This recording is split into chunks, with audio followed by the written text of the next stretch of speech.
પાક નુકસાની અને જમીન ધોવાણ અરજીઓ જે રીતે ખેડૂતોએ સોઈગામ કે થરાદ ખાતે જમા કરાવી, અશોકભાઈ જય માતાજી, જે રીતે જમા કરાવી તેના કારણે ક્યાંક ને ક્યાંક દબાણના કારણે પાક નુકસાની માટે કરીને અહીંયાના ડીડીઓ અને કલેક્ટર દ્વારા પાક નુકસાની માટે 320 કરોડ જેટલી રકમની દરખાસ્ત કરવામાં આવી છે. અને જે જમીન ધોવાણનું કોઈ નામ નતા લેતા એની પણ આ 16 તારીખથી શરૂઆત થઈ રહી છે. તો 16 તારીખથી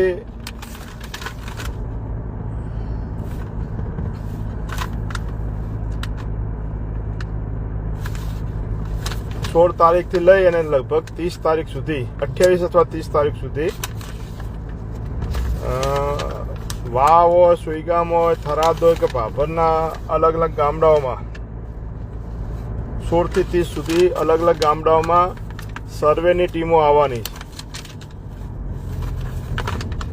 ત્યારે સૌ ખેડૂત મિત્રોને વિનંતી કરું છું, તમામ ગામના સરપંચો આગેવાનોને વિનંતી કરું છું, કોઈ જાતના ભેદભાવ વગર તમામ લોકોને જમીન ધોવાની સહાય મળે એના માટેના પ્રયત્ન કરજો.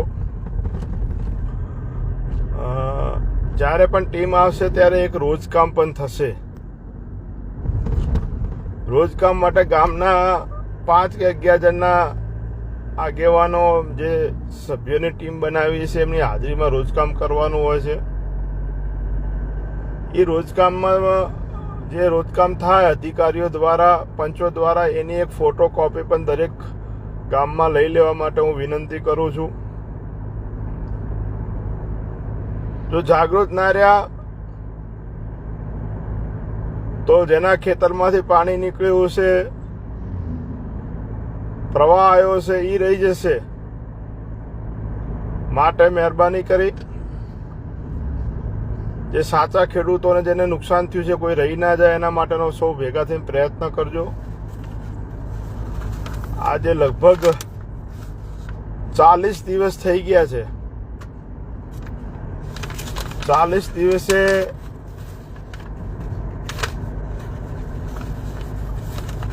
આજે શરૂઆત થઈ રહી છે. ઘણા લોકો ખેતરોએ હમા કર્યા હશે, કેમ કે હવે શિયાળુ સિઝનનો સમય છે. 50%માં તો શિયાળુ સિઝન થવાની નથી, પણ કુદરતે જે આખી સિઝનનો વરસાદ માત્ર 3 દિવસમાં વિસ્તારમાં પડ્યો છે. સરકારે પાક વીમો બંધ કર્યો છે.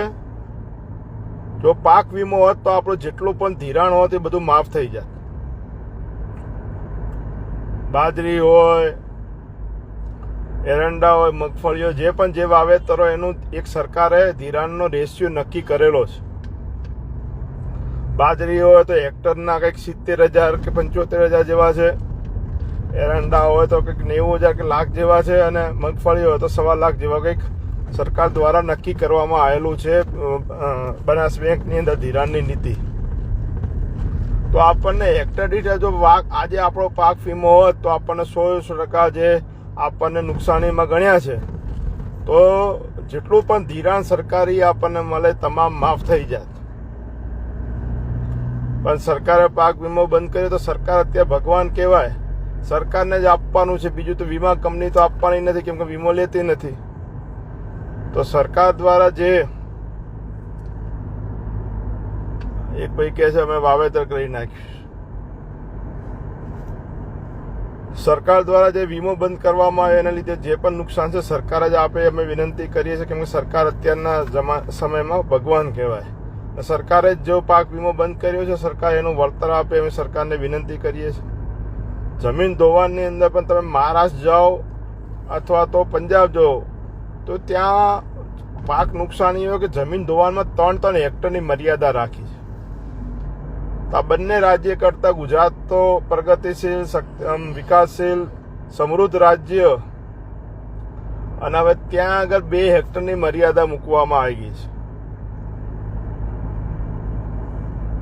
સૌથી દુઃખદ બાબત એ કે જમીન ધોવાણની અંદર તો એવી પ્લોટ નાખી દીધો છે અમને 2 હેક્ટરથી ઓછી હશે તો જ વળતર મળશે. ધારો કે અઢી હેક્ટર 3 હેક્ટર 3 હેક્ટર 5 હેક્ટર કોઈને પણ જમીન હશે તો એને જમીન ધોવાના પૈસા નહીં મળે. કમસે કમ ચલો 5 હેક્ટર ભલે રહે પણ 2 હેક્ટરના તો આપો. એટલે સરકાર આ દેશની જીડીપી જેના પર ટકી છે, અર્થતંત્ર જેના પર ટક્યું છે, એવા ખેડૂતો સાથે મજાક કરી રહી છે.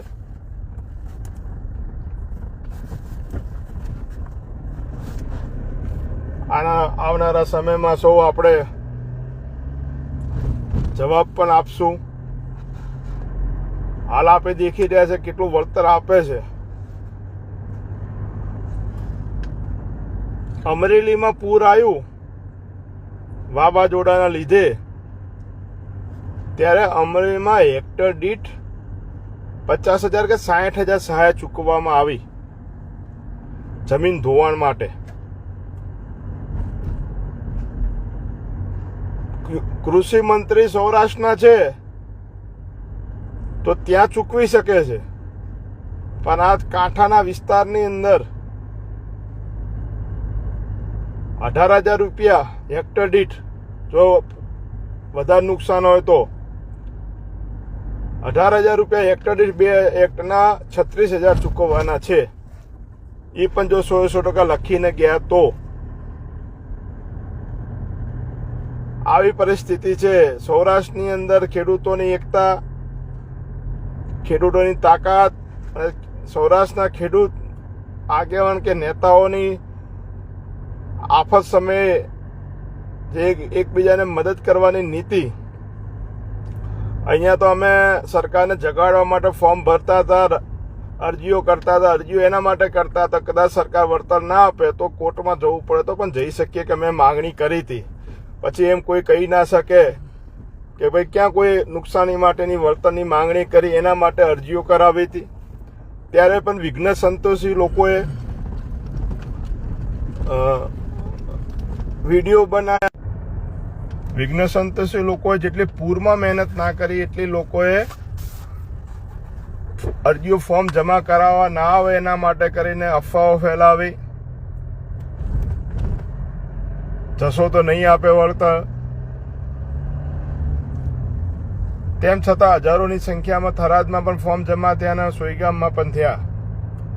આપણે રાહ જોઈએ છે સરકાર શું આપે છે. જય જવાન જય કિસાન નારો આપતી હોય સરકાર તો કિસાનોને શું આપે છે એ દેખવાનું છે. અને આજથી સર્વે થઈ રહ્યું છે તો તમામ ગામોના લોકોને, આગેવાનોને વિનંતી છે રોજકામ કરાવજો, ઉપર જાગૃત રહીને સર્વે કરાવજો.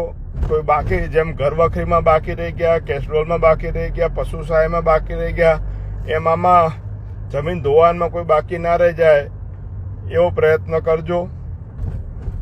અને જે પણ સર્વે થાય એનું રોજકામ 100% કરાવજો. સૌ મને વિનંતી સાથે